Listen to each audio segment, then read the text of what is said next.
Is your franchise about to implode? Listen up, our star wide receiver might be on the trade block before the deadline. Why are they risking millions with Caleb Williams? Meanwhile, there's a beast in the backfield tearing up defenses. But no one's talking about the bloody gauntlet that's coming up. Even worse, the defense smells like blood in the water. Will Ryan Poles make key moves, or are we about to get buried alive? This isn't speculation, this is the future of the Bears. Look, I don't know if y'all are ready to hear this, but DJ Moore, our #1 receiver, the guy we hyped up when we brought him in, is being floated as a surprise trade candidate before the deadline. And when I say surprise, I mean nobody saw this coming. Let me ask you something. How is it possible that a receiver who signed a 4-year, $110 million extension is already being talked about in trade rumors? Just months later, I'll tell you what, something's not clicking between DJ Moore and Ben Johnson. And that's a huge problem for us. The stats don't lie, folks. Moore is averaging just 47.3 yards per game, his worst mark ever. Let me say that again, the worst of his career. This is a guy who was a production machine in Carolina and now in Chicago. He's basically invisible out there, and you know what worries me the most? Ben Johnson clearly has other priorities. I think Johnson prefers rolling with 2 tight end sets when Cole Kmet and Colston Loveland are healthy.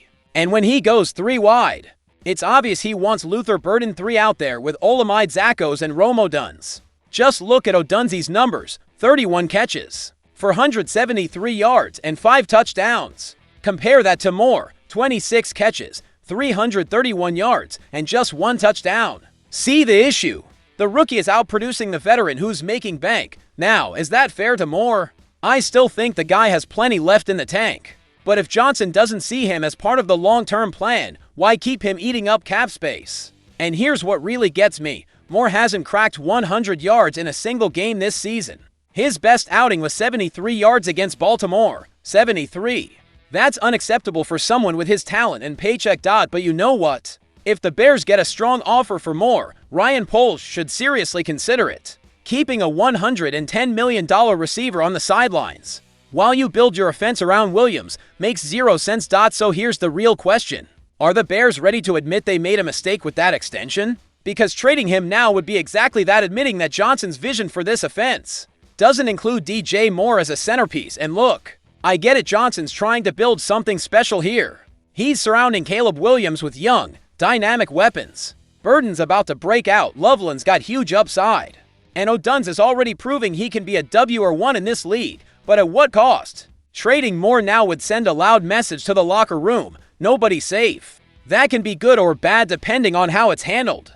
If the Bears can get a second-round pick or better for Moore, they should take it. Use that draft capital to beef up the D-line or bring in help in the secondary. Because let's be real, Moore's not being used effectively in this system. And here's the wildest part. There are probably 10 teams right now that would kill to have DJ Moore, contenders that need a reliable veteran receiver. The Bills, the Chiefs, the Niners, they could all use a guy like Moore. So I ask you, what's better for the Bears? Holding onto an expensive, underused receiver, or getting assets that help build a more complete team around Williams? The answer should be obvious, but in Chicago, nothing ever is. This franchise has a history of holding onto players too long, of not making the tough calls when they need to. I'm telling you right now, if Poles doesn't act, he's gonna regret it. Moore's value is only going to drop if he keeps disappearing in this offense. And by the time they try to move him in the offseason, nobody's paying for a 29-year-old receiver coming off a mediocre year.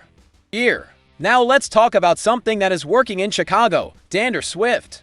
And I'll say this with full confidence, Swift is the key to this team's offensive success. Since the bye week, Swift has been absolutely lights out. Back-to-back games with over 100 rushing yards against New Orleans and Washington. You know what that means? It means we finally have a running back in Chicago who can carry the load.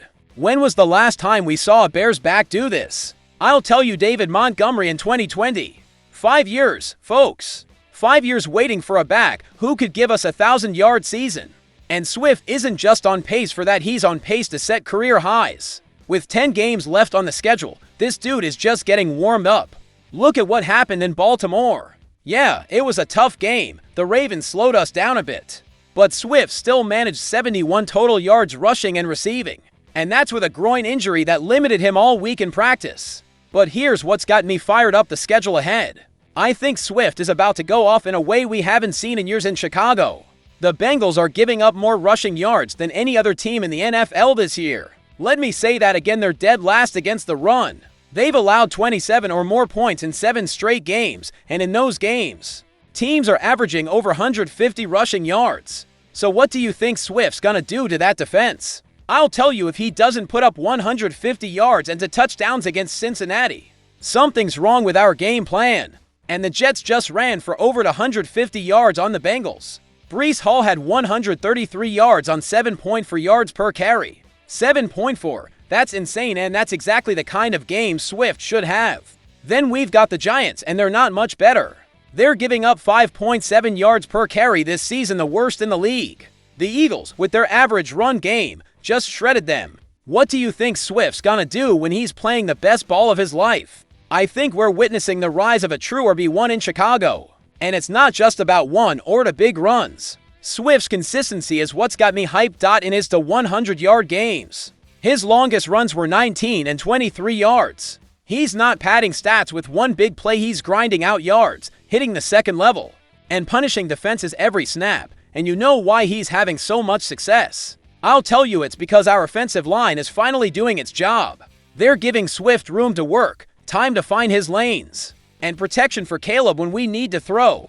The Bears' O-line is among the league's best into key areas, time to throw, and yards before contact per rush. That means Swift is getting the ball with space to move, he's not getting blown up at the line, like we've seen in years past, and Ben Johnson deserves credit too.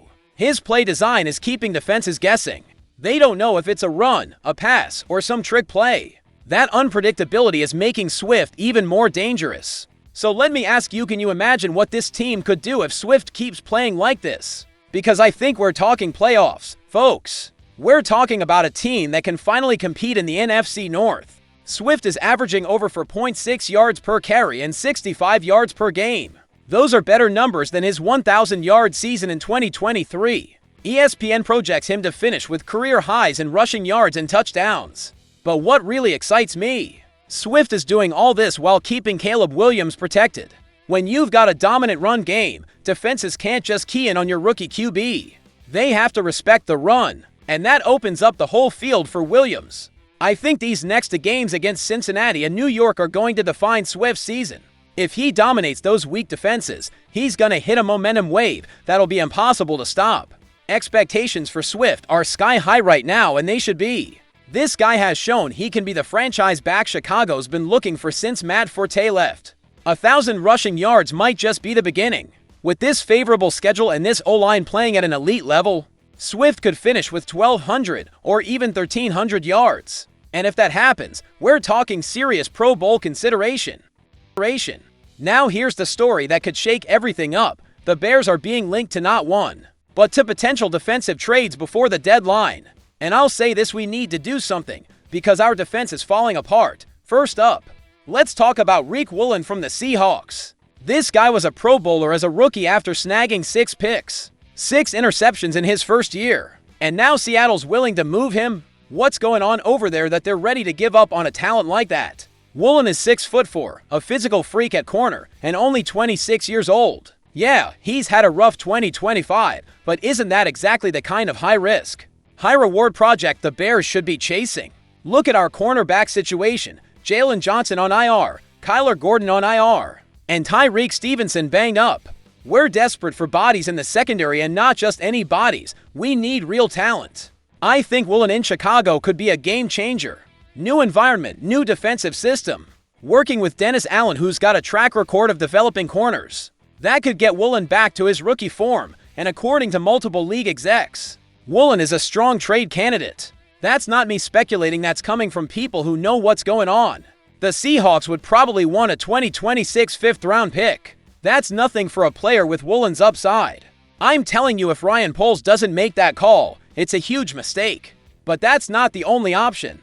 There's also talk about Jermaine Johnson from the Jets. And this is where things get really interesting. Johnson missed 15 games last year with an Achilles injury. But in 2023, he had 7.5 sacks and 16 pressures. This guy can get after the quarterback, something we desperately need in Chicago. Montez Sweat and Deo Odangbo have combined for sacks this season, FOUR. That's pathetic for the guys who are supposed to be our top pass rushers. Odeyingbo got a big contract this offseason and hasn't delivered at all. So I asked you, isn't Johnson an immediate upgrade over what we've got? I think so. Even coming off a serious injury, Johnson has more impact potential than what we're seeing from Odeyingbo. The Jets are only 35% likely to trade Johnson, according to reports, but if the Bears make a strong offer, why wouldn't they consider it? New York finally won a game, but they're still a mess. They might be willing to sell if the price is right. And here's the million-dollar question. Is Ryan Poles willing to give up draft picks for immediate help? Because that's what it's gonna take. We can't wait for the next draft to fix these problems. We need answers now. I think Poles should be working the phones nonstop until the deadline. Call Seattle about Woolen. Call New York about Johnson. Hell, call every team that's selling and see what they've got on the D-line and in the secondary. Because let's be real, getting Austin Booker back from IR is nice, but a rookie isn't fixing our pass rush. We need proven vets who can make an impact right away, and you know what's the most frustrating part? We had an elite defense just 2 years ago. The Bears D used to strike fear across the league. What happened? How did we fall this far? I'll tell you, injuries are part of it, but that's not the whole excuse. We need more depth, more talent, and we need to make bold moves to get it. If the Bears are serious about making a playoff push this year, they can't sit on their hands at the deadline. They've got to be aggressive, take risks, and be willing to pay the price to upgrade this roster. Woolen for a 5th rounder is a steal. Johnson for a 3rd or 4th is a risk worth taking. Because what's the alternative? Stick with what we've got and hope it magically gets better. Let me ask you, do you trust this defense, as it's built right now, to carry us to the playoffs? I don't, and I don't think Ryan Poles should either. The deadline's less than a week away. The clock's ticking, and the Bears need to act fast if they want to save this season on defense. Look, these 3 stories show exactly where the Bears stand at this crucial point in the season. DJ Moore possibly on the move. That tells us Johnson is building HIS vision, not the last regimes. Swift dominating with a soft schedule ahead. That gives us hope the offense is finally finding its identity. The desperate search for defensive help. That confirms what we all know: we need reinforcements now. So I ask you, should the Bears trade DJ Moore if the offer's right? Can Swift really carry this team to the playoffs with his ground game? And are Ryan Poles and Dennis Allen ready to make the moves needed to fix this defense before the deadline? Let me know in the comments what you think about each of these situations. Are you on board with trading Moore? Do you believe Swift can keep this up? What defensive move would you like to see? And if you're a real Bears fan, if you care about this team's future as much as I do, then hit that subscribe button right now. This is the only community where you'll get deep analysis, unfiltered takes, and the biggest Bears news before anyone else. We're a family here, a family that bleeds navy and orange, a family that suffered together, celebrated together, and will keep fighting for this team no matter what. Smash that like button if you want the Bears to make aggressive moves at the deadline. Share this with every Bears fan you know who needs to see it. And turn on notifications, because I've got more explosive updates coming tomorrow that you won't want to miss. The deadline's right around the corner. The season's on the line, and the future of the Bears is being decided right now. Don't get left out of the conversation. Bear down, Chicago. I'll see you in the next video.